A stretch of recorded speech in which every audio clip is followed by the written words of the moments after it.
Look at these flowers. They're as beautiful as you. And no, it's not just a compliment. It's a reality. You're probably following quite a few of influencers or celebrities on different platforms like Instagram, YouTube, Facebook, other platforms, TikTok, X, and you probably have noticed that they all have similar features. And I'm not talking only about appearance, I'm also talking about mentality. They all seem to be extremely confident, they know their worth, they don't say yes to everybody. It's probably the base that everybody should know for now. But there are some habits that they do every day, and not a lot of people know about this, because some people who know about this actually know how to distinguish these features and habits and implement them in their life. And I want to say that it doesn't have to be only about celebrities and famous people. It also can be just about a simple person, a normal human who doesn't sit a lot of on social media, just has a normal job. But what they distinguish from different people is that they know exactly how to level up their life. They know when to say no to people and way to say yes if they want to, and they know how to position themselves in the society so that they can benefit from it. Now let's start.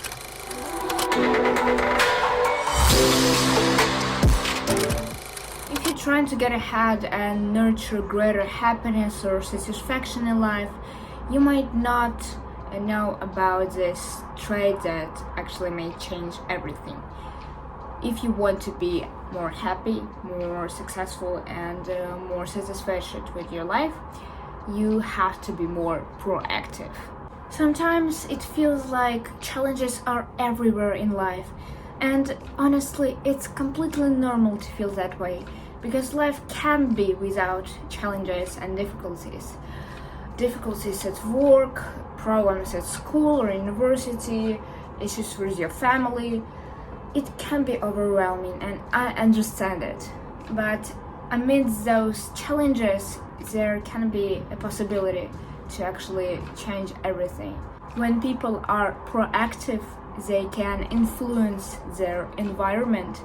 They are willing to make changes, and they're always willing to learn and express their opinion, and they're not afraid of getting any discussions or protests from other people, because they value their own opinion, and they feel honored that they actually expressed it. And this is actually one of the most important skills you have to actually be a proactive person. Interestingly, research published in the Journal of Applied Psychology also reports that 40% of whether you're proactive can be attributed to your genes, and 60% is based on environmental factors.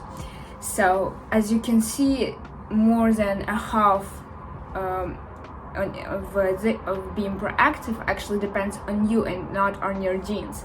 So take care of you and take care of actually your mental health, and you will become on a path to be more proactive and more confident. So it's all about you. But I'm not going to leave you without the tips how to become more proactive, because I'm telling you how it's amazing to be a proactive person, and I'm not actually telling you what should you do. So now let's tune in. And actually the first tip in this is actually tuning in.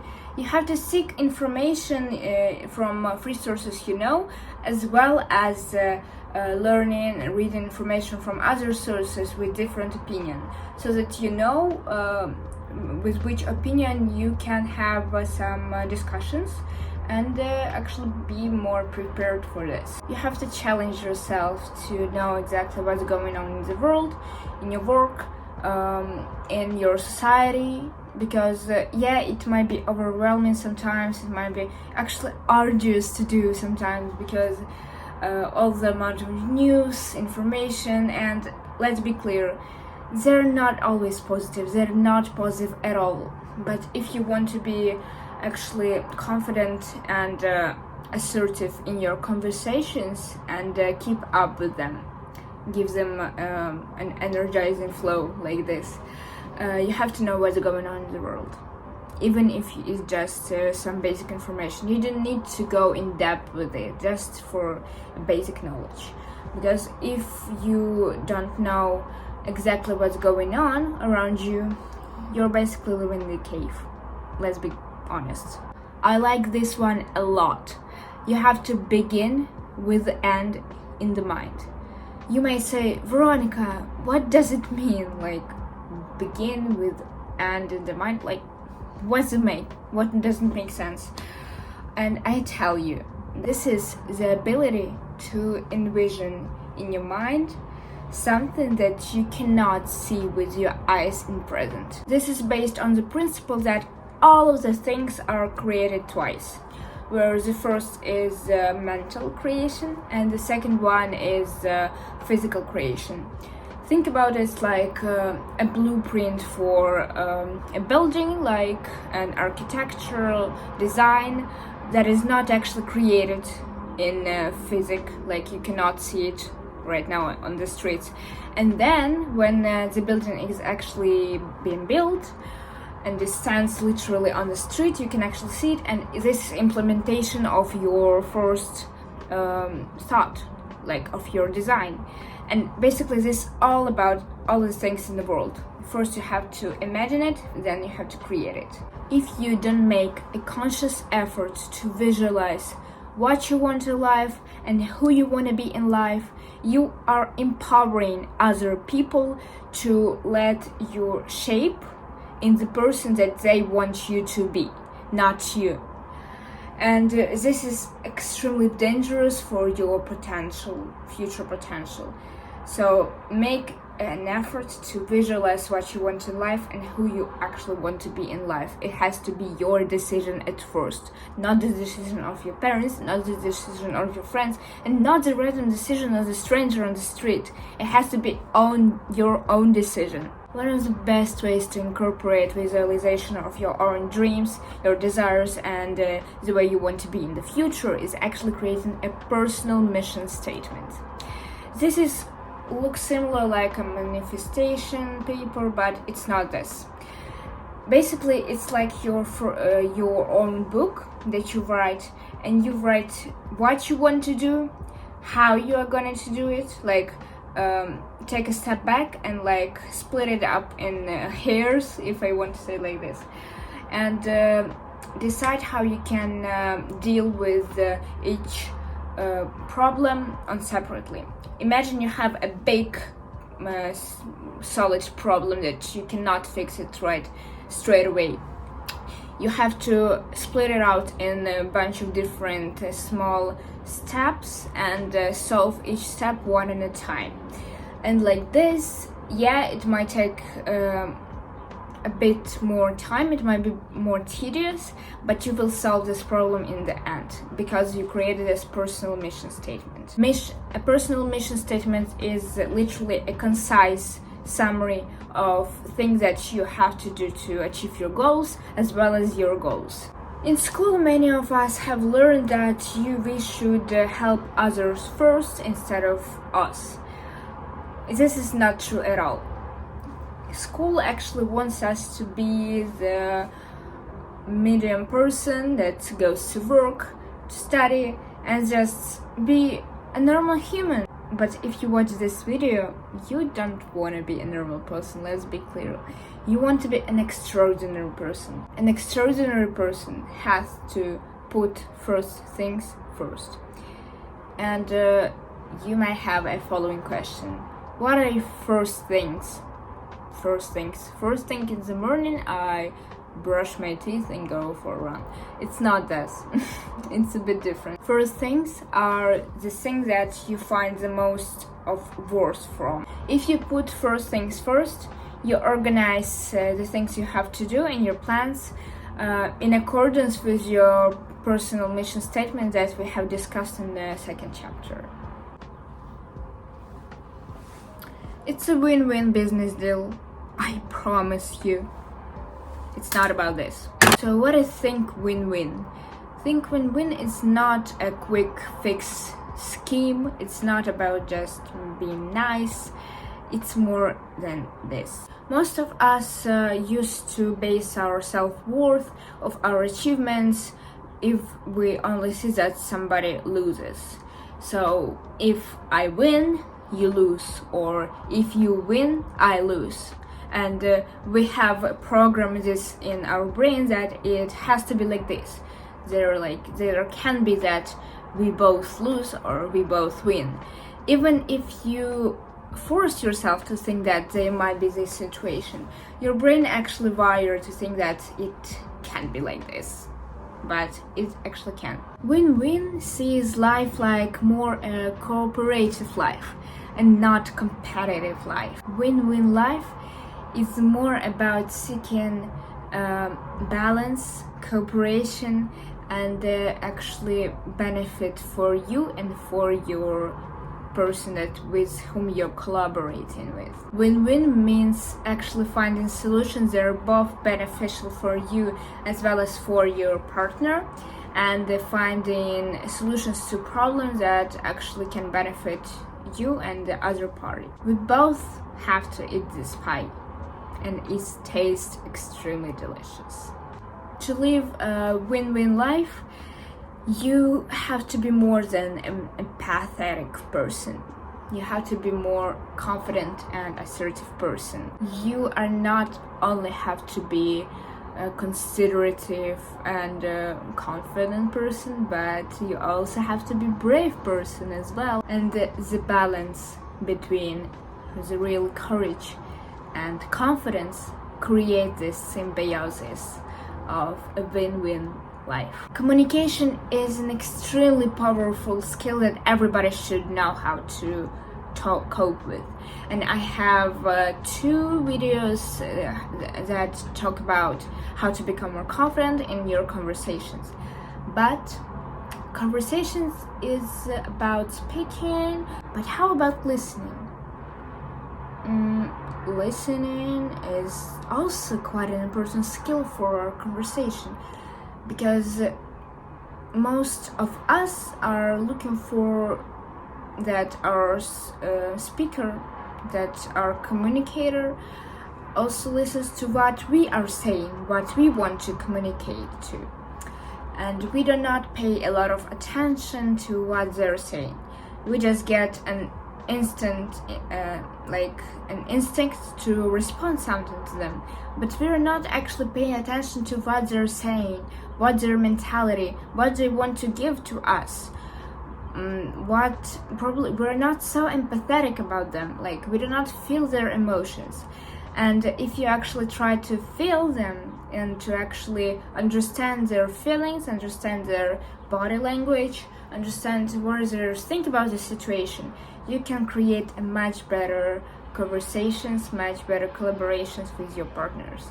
And you might open the immense possibilities that you might not even thought about previously. And sometimes when we're listening to other person, we are trying to autobiographically predict what they're going to say, and your brain actually creates a situation like how they're going to respond, like how it will be more pleasable for you to get out of this conversation, on this conversing.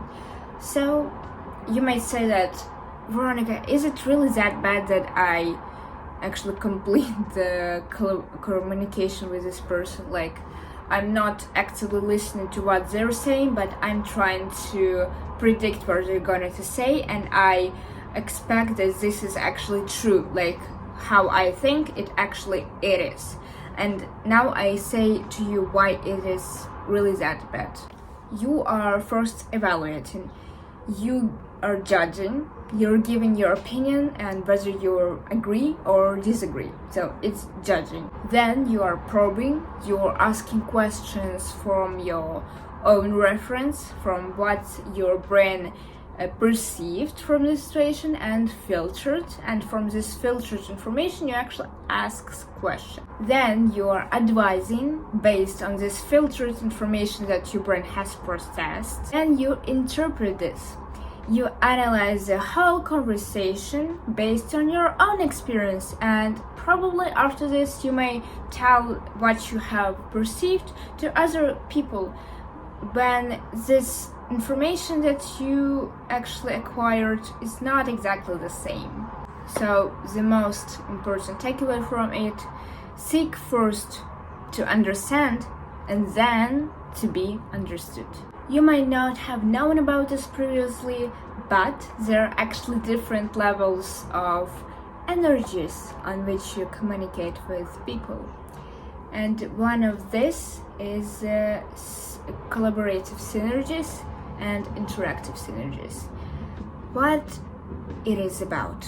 What is synergy at first? Basically, synergy is when you communicate and collaborate with the person so seamlessly that even when you are competitors, you're still creating an amazing products. Especially this comes in handy when you have a business partner and you try to collaborate with them, but you feel the tense of this competitiveness.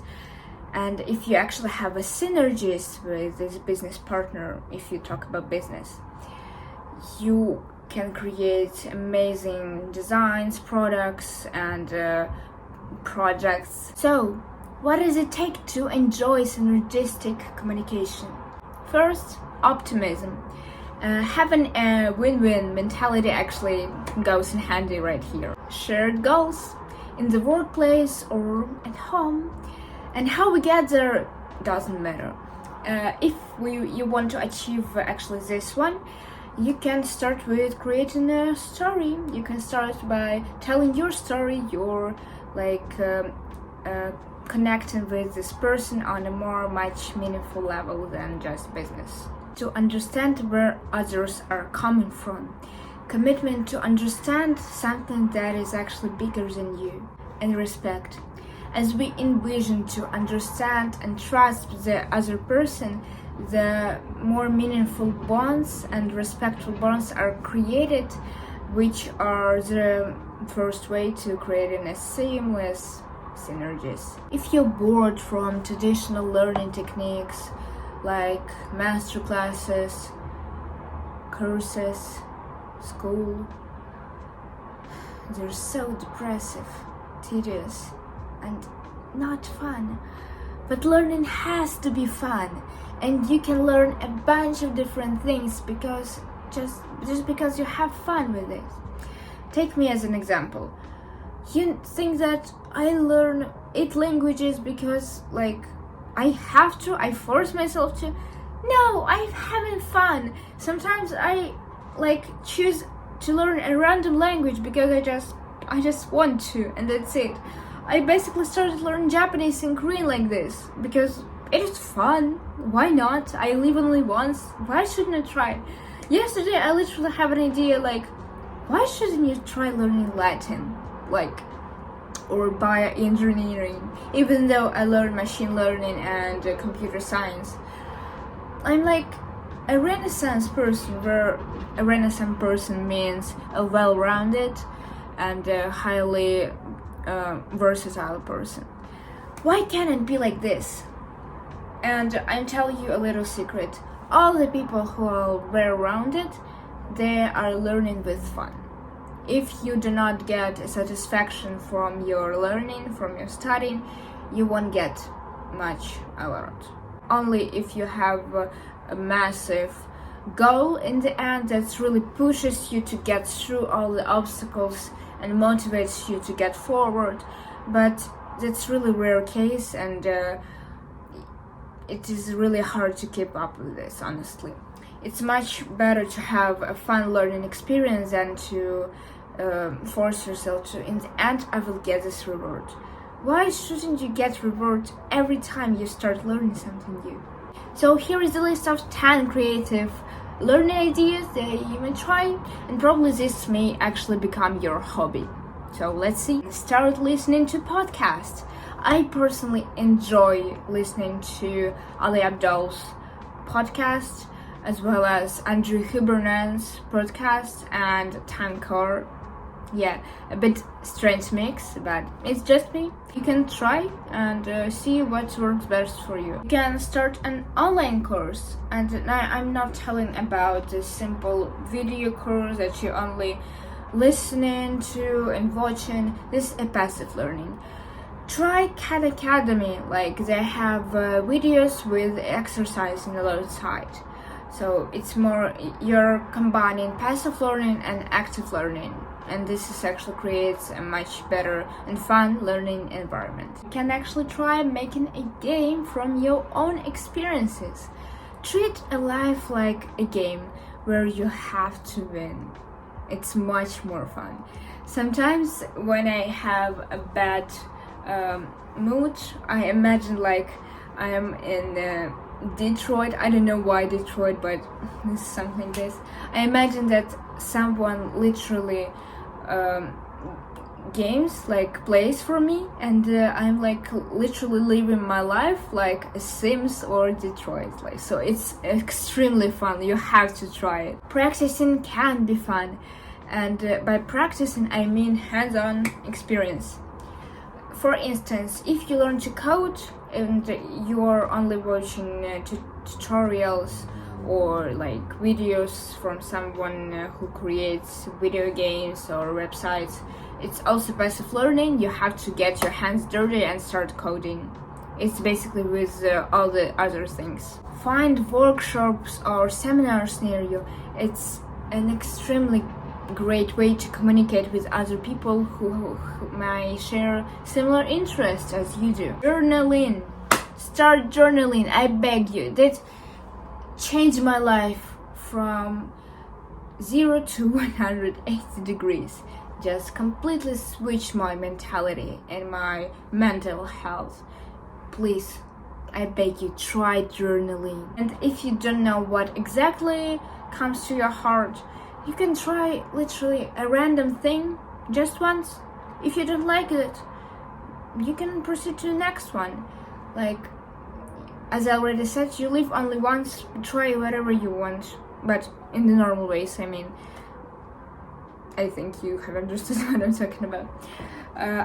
Try cook this strange recipe.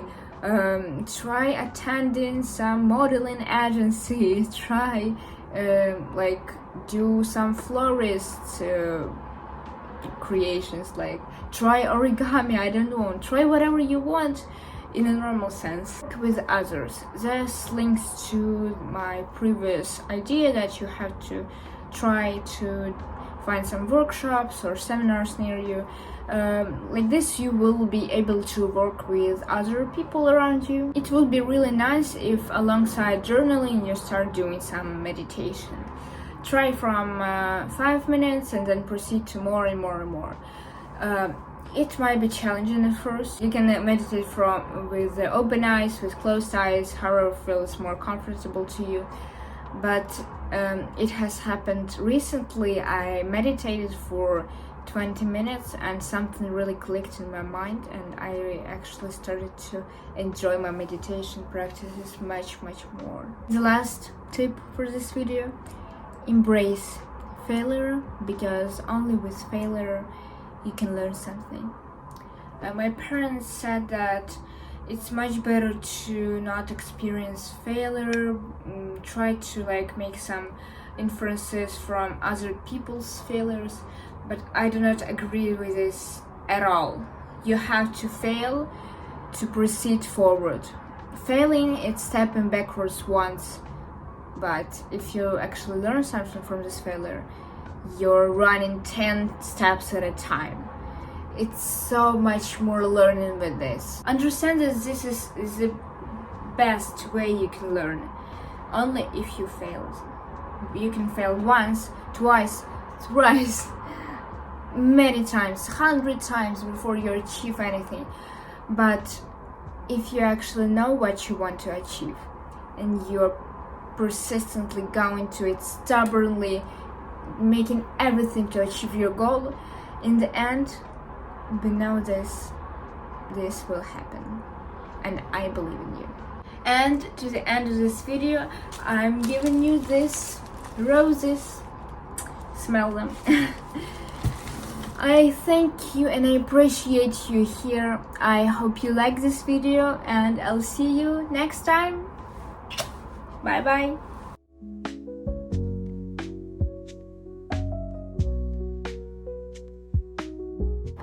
Let's see, I like British accent. Which accents do you like the most, British or American accents, or my accent? I like my accent, even though I want an American accent. I'm trying to do an American accent, I'm telling you. Motorcycles, please be more quiet. I'm filming a video.